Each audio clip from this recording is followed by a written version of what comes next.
Kabilang table. Kanila din po yan kay nanay. Anong pangalan niyo po ulit, Nay? Ani. Ani. Ano pong account niyo sa Facebook? Wala pa. Wala kayong FB. Ani Francisco. Po? Ani Francisco. Ani Francisco. Sige po. Sa search ko po kayo.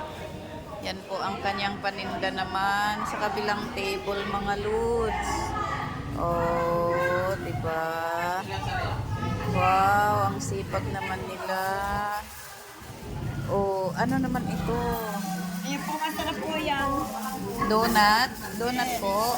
Wow. Magkano po isang box? 140. 140 po. Kuya, kuya. Mini donut. Sa inyo po yan, Nay? Okay. Kanya pala. Yan, si Nanay, may tindang donut. Wow. Bili na po kayo sa paninda ni Nanay. Ayan. Mga lods, ang sisipag nila, di matatawaran yung kanilang sipag para sa hanap buhay. Ayan.